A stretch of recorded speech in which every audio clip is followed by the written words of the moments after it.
Hello again folks, and welcome to another screencast. And this particular screencast is going to be discussing the contemporary issues in sport section on violence in sport. When we talk about violence in sport, you'll need a definition of that for your exams. And so what we say is violence is an intense physical force that's often directed towards harming another person or a group of people. And that could be both verbal or physical. It's slightly different to aggression, this topic, so make a note, but mentally have in your head that the psychological aspects you covered in aggression can be transferred a little here when you're doing your revision for sport and society or contemporary issues in sport. The first thing you need to understand about this aspect of the topic area is that you just need to have a clear definition, which you have on the board, on the screen, and also there is a separation directly between what performers do in terms of violence and what spectators do in terms of violence. So one of the main questions they will ask you in this area is, what are the causes of violence in sport by both those groups? So what makes people violent? So on the screen there's quite a few ideas in terms of what causes performers, so the actual players themselves, to become violent. And again, some of this stuff is similar to what you covered in aggression, in the sense that this is what causes players to become aggressive. So that's no different, and you can pause this slide and go through those in your own time. The different area here in this topic area in sport and society is the causes of violence by spectators. And so you've got to think about fans watching games. Why are they violent in nature? So there's good examples there on the screen you can see. So if you see players, like rugby players, really becoming violent with each other, or there's some really hard-hitting tackles, fans may be incensed by that and decide to copy that behaviour. If there's poor policing at the ground and there's no segregation between fans, then fans may become violent to each other. If there's a religious culture, for example Celtic and Rangers, that's associated with violence because there's a divide there between the two fans religiously. So again, pause the slide and just make sure you get enough causes of violence by spectators from this screen. As with the other topics of deviance in this area, so gambling and drugs and drug misuse, we also need to discuss the consequences of violence in sport for the three different areas that they will focus on in your exams. So you need to understand the consequences of being violent in the wider idea of society. So if we think about society's values, what we often say is that sport reflects society. So what we see in sport and live competition, that is quite reflective of society in general. And in terms of the violence aspect to that, the important thing to note here is that violence in sport needs to be tackled the same way as violence in society. So a violent act on the field, for example foul play or spitting at someone or verbally abusing someone, should be treated the same way as what we do in society. If somebody walked down the street in society and made a violent act towards you, you may call the police and that is punished or addressed. And so in the field of sport we need to make sure that occurs as well, in the sense that there should be a fine or a ban or a free kick or a penalty or some form of punishment that's similar to that in society. If we don't do that for violent acts on the field of play in sport, then society takes that idea that it's acceptable to be violent to each other or to abuse each other, and then this is reflected in what people do, because often individuals may copy other people's behaviour. It's statistically shown that people watching sport tend to be more violent. So think about crowds who go to boxing arenas. They may tend to copy and like that form of behaviour. You get hooligans as spectators because they like that copying style of behaviour. They've seen hooliganism in other areas, in TV or other fans, and they copy that style of behaviour. So you're talking about copying and role models of not only the performers themselves, but other fans that become role models. You've also got the idea of domestic violence increasing if certain results don't go the way of the fans' pleasure.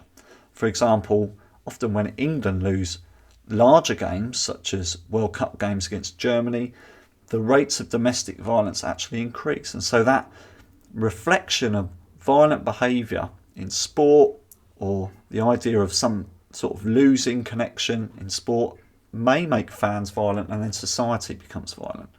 So there's lots of issues you can talk about in that section.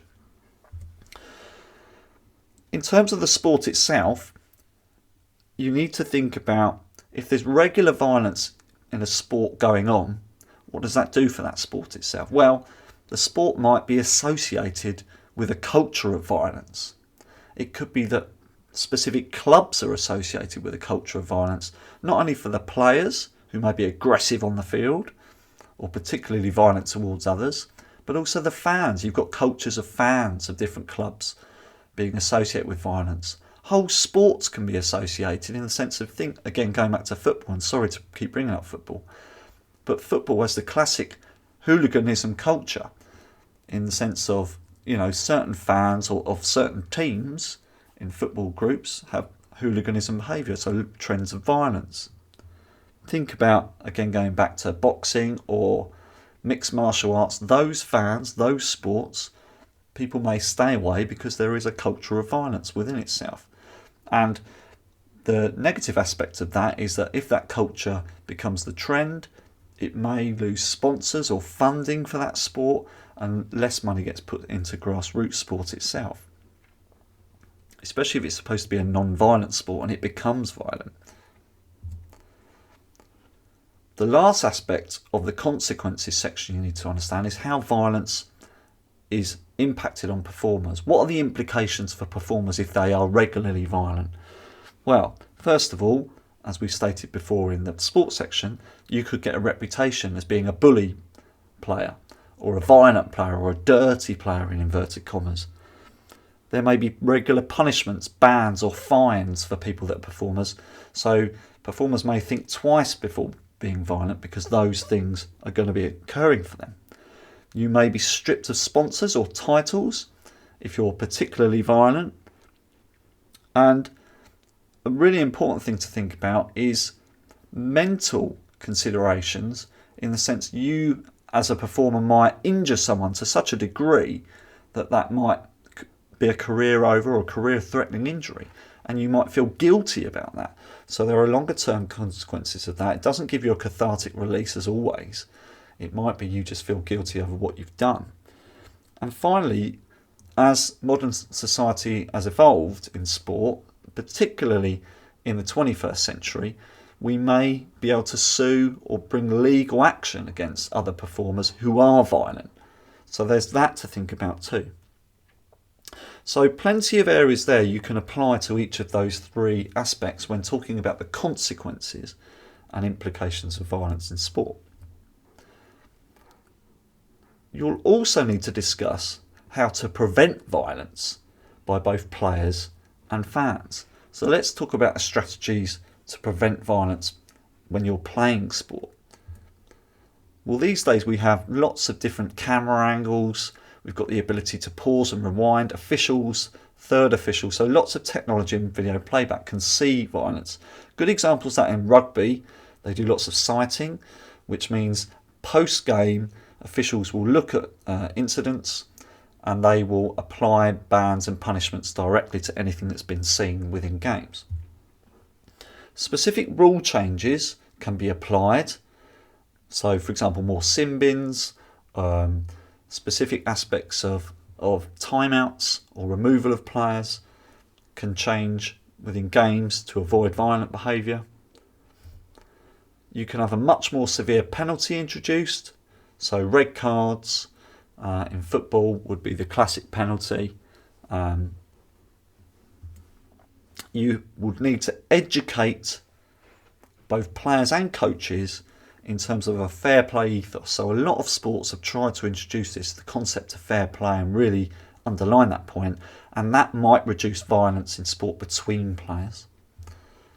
If you have more officials on the field of play or in the arena, then they can spot more violent acts, and so therefore that would reduce those acts. And finally, you could also change the behaviour of coaches and managers. Some coaches and managers might stress particularly assertive behaviour when playing their particular sport or with their performers, and there might be a change of behaviour or method approach to those coaches or managers, which would reduce violence in general in that game. In terms of for the crowd or for the audience, so preventing violence in sport by the audience, this is now. There are lots of ways this has been done.